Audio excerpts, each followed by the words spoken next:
Aku selalu menganggap diriku orang yang logis. Hantu, setan, semua itu cuma cerita lama buat menakuti anak kecil. Tapi malam itu, aku belajar satu hal.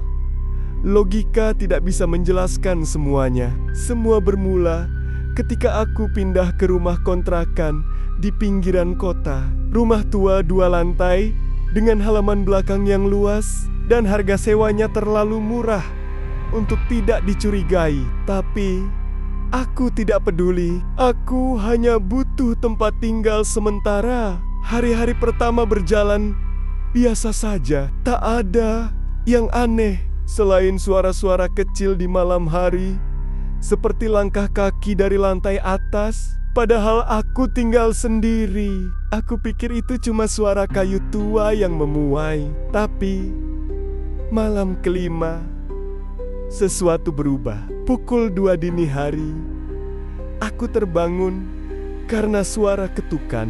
Pelan, tapi konsisten. Tok, tok, tok. Seperti ada yang mengetuk jendela kamarku. Tapi kamarku di lantai 2. Awalnya aku diam, mencoba memastikan itu bukan mimpi. Tapi suara itu terus berulang. Aku memberanikan diri membuka tirai. Tak ada siapapun di sana. Hanya gelap dan bayangan pohon. Aku kembali tidur, berusaha mengabaikannya. Tapi malam berikutnya, suara itu datang lagi. Dan kali ini ada suara lain. Bisikan pelan, hampir tak terdengar. Aku lihat kamu. Suara itu dingin, seolah berasal dari dalam kepalaku sendiri. Aku meloncat dari ranjang, menyalakan semua lampu, tapi tidak ada apa-apa. Tidak ada siapapun. Aku mulai curiga. Mungkin ada tetangga yang iseng, tapi rumahku berdiri sendiri. Dan rumah terdekat berjarak 300 meter. Aku coba memasang kamera kecil menghadap jendela hanya untuk berjaga-jaga. Keesokan harinya, aku memeriksa rekamannya dan aku berharap aku tidak pernah melakukannya. Di rekaman itu, pada jam 2:03 pagi, terlihat bayangan, bukan manusia. Bentuknya terlalu tinggi dan tubuhnya terlalu kurus. Wajahnya tidak terlihat jelas, tapi matanya 2 titik putih menyala di kegelapan. Ia berdiri menatap jendela, menatap ke arah tempat tidurku. Lalu perlahan tangannya terangkat dan mengetuk kaca. Tok, tok, tok. Aku gemetar saat menontonnya. Tapi yang paling membuatku ketakutan adalah akhir rekaman itu. Sebelum sosok itu menghilang, ia menoleh ke arah kamera, seperti tahu bahwa aku mengawasinya. Aku ingin pergi saat itu juga, tapi belum sempat mengemasi barang.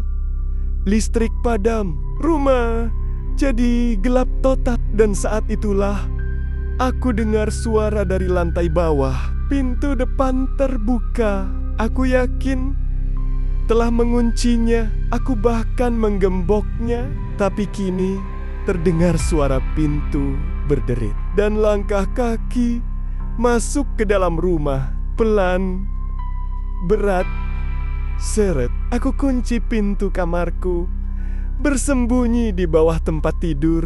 Nafasku tercekat. Langkah itu semakin dekat, dari tangga ke lorong hingga berhenti di depan kamarku. Hening, hening, hening. Lalu pola tok, tok, tok, tok. Kali ini bukan di jendela, tapi di pintu kamar. Suara ketukan yang sama 3 kali.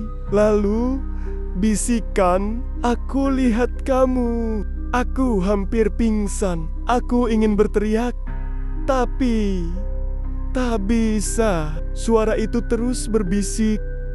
Lama, sampai akhirnya semua jadi sunyi. Keesokan paginya, aku terbangun, masih di bawah tempat tidur. Seluruh tubuhku kaku. Saat aku buka pintu, tak ada siapa-siapa. Pintu depan tertutup rapat, tapi ada sesuatu di lantai.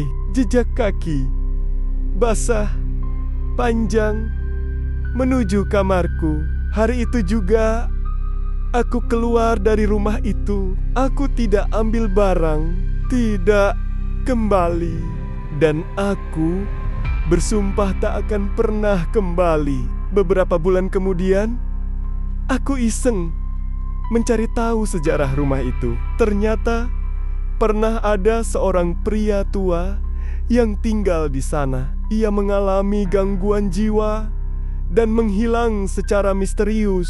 Warga sekitar bilang, pria itu sering terlihat berdiri di jendela, menatap keluar, seperti menunggu seseorang. Sejak saat itu, banyak penyewa datang dan pergi. Semuanya tak tahan lebih dari seminggu. Tapi tidak ada yang pernah cerita tentang sosok itu. Mungkin mereka takut dianggap gila, atau mungkin mereka tak pernah bisa bercerita. Satu hal yang masih mengganggu sampai hari ini. Kadang-kadang tepat pukul 2 pagi, aku masih bisa mendengar suara ketukan tok, tok, tok, tok, dan bisikan, aku lihat kamu.